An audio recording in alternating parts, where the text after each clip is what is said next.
ایک اور شخص ابو بکر المسکی کا واقعہ بھی شیخ صالح المنجد اپنی کتاب میں ذکر کرتے ہیں، جو ہمارے سلف الصالحین میں بہت ہی نیک اور اخلاص والے، اللہ سے ڈرنے والے شخص ہوا کرتے تھے۔ ابو بکر المسکی خود بتاتے ہیں کہ میں جب تقریباً 16-17 سال کا تھا تو میری ایک کزن ہوا کرتی تھی جو کہ بہت خوبصورت تھی اور میں اس میں انٹرسٹڈ بھی تھا۔ عمر میں وہ ان سے بڑی تھی، لیکن کہتے ہیں کہ میں اس میں انٹرسٹڈ تھا اور وہ کنفرم میرے میں انٹرسٹڈ تھی، کیونکہ اس نے باتوں باتوں میں یہ بات کا اظہار بھی کیا ہوا تھا۔ لیکن ابو بکر المسکی نے کبھی اس بات کا اظہار اس کے سامنے نہیں کیا تھا۔ تو کہتے ہیں ایک دن کیا ہوا کہ اس نے مجھے انویٹیشن بھیجا کہ جی ہمارے گھر پہ ایک دعوت ہے، سارے فیملی ممبرس کو بلایا ہوا ہے، تو آپ بھی تشریف لے آئیں۔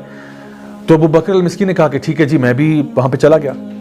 اچھا، جب وہاں پہ جاتے ہیں تو کہتے ہیں کہ میں نے دیکھا کہ وہاں پہ کوئی بھی نہیں تھا سوائے میرے، اور ایک دم سے وہ دروازہ جو ہے وہ بند کر دیا اس نے، اور اس نے مجھے کہا کہ میں تو کب سے اس انتظار میں تھی کہ آپ اور میں اکیلے ہوں۔ ابو بکر المسکی جو اللہ سے بہت ڈرنے والے تھے، ان کو خیال آیا کہ اب میں یہاں سے کیسے نکلوں۔ انہوں نے جواب میں کہا کہ اگر آپ سچ پوچھیں تو میں بھی آپ میں بہت انٹرسٹڈ ہوں، اور مجھے بھی بڑی خوشی ہے کہ ہم دونوں آج اکیلے ہیں اور ایک ساتھ ہیں، لیکن چونکہ میں یہ ایکسپیکٹ نہیں کر رہا تھا، مجھے تھوڑی سی مہلت دیں کہ میں ذرا واش روم سے ہو آؤں اور ذرا فریش اپ ہو کے پھر آپ کے پاس میں آتا ہوں۔ تو اس نے کہا ٹھیک ہے جی، آپ جائیں، اور جب آپ واپس آئیں گے تو میں آپ کا انتظار کر رہی ہوں گی۔ ابو بکر المسکی واش روم جاتے ہیں اور قضائے حاجت کے لیے، اور پھر جو بھی اپنا جو ریفیوج ہے، جو گند بلا ہے، اس کو سارا اپنے اوپر مل لیتے ہیں، اپنے پورے کپڑوں کے اوپر، لباس کے اوپر۔ یعنی بڑا کراہیت والا کام ہے، بڑا ہی آپ سمجھ لیں کہ ایسا کام ہے جو کوئی انسان بھی اس کو کرتے ہوئے اس کو بڑی گھن محسوس ہوگی، اور انتہائی مکروہ کام ہے۔ انہوں نے سارا وہ گندگی اٹھائی اور اپنے کپڑوں پہ مل دی، اور پھر باہر آ کے اس سے پوچھتے ہیں کہ کیا اب بھی تم مجھ سے پیار کرتی ہو؟ وہ عورت سخت خفا ہوئی اور اس نے غصے سے ان کو کہا کہ اب آپ میرے گھر سے نکل جائیں، میں نے اتنی محنت کی، اپنے گھر والوں کو نکالا، جو بھی سرونٹس ہیں، گھر کے ملازمین ہیں، ان کو بھیجا، اور آپ میرے ساتھ یہ سلوک کرتے ہیں۔ ابو بکر المسکی نے جلدی سے دروازہ کھولا اور وہاں سے نکلے اور دوڑتے دوڑتے اپنے گھر واپس چلے گئے۔ کہتے ہیں کہ میں نے اپنا لباس چینج کیا، غسل کیا، وضو کیا، اس کے بعد میں نے نماز پڑھی، اللہ تعالیٰ کے آگے گڑ گڑا کے دعائیں کی اور معافی مانگی کہ اللہ مجھ سے غلطی ہو گئی۔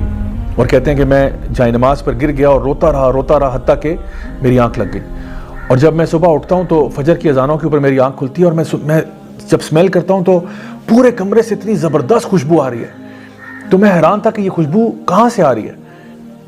تو کہتے جب میں نے ادھر ادھر دیکھنا شروع کیا تو پتہ چلا کہ میرے اندر سے ہی خوشبو آ رہی تھی۔ اور پھر یہ سٹوری جب اپنے سٹوڈنٹس کو سنا رہے تھے تو انہوں نے کہا کہ میرے پیارے سٹوڈنٹس، میری بات غور سے سن لو کہ وہ دن اور آج کا دن وہ خوشبو میرے جسم سے نہیں گئی۔ سبحان اللہ، یہ وہ اللہ کے لوگ تھے جو اس آیت پر ایمان لاتے تھے، اما من خاف مقام ربہ ونہى النفس عن الہوى فإن الجنۃ ہی المأویٰ، کہ جو شخص بھی اللہ کے سامنے پیش ہونے سے ڈرتا رہا اور جس نے اپنے نفس کو قابو کیا تو جنت اسی کے لیے ہے۔ My dear brothers and sisters, یہ وہ لوگ تھے جو اپنی حیا کی اتنی حفاظت کرتے تھے، مکروہ کام بھی کر لیتے تھے حیا کو بچانے کے لیے۔ لیکن آج ایک ایسا دور ہے جب ہم لوگ بے حیائی کی طرف کھنچے چلے جا رہے ہیں۔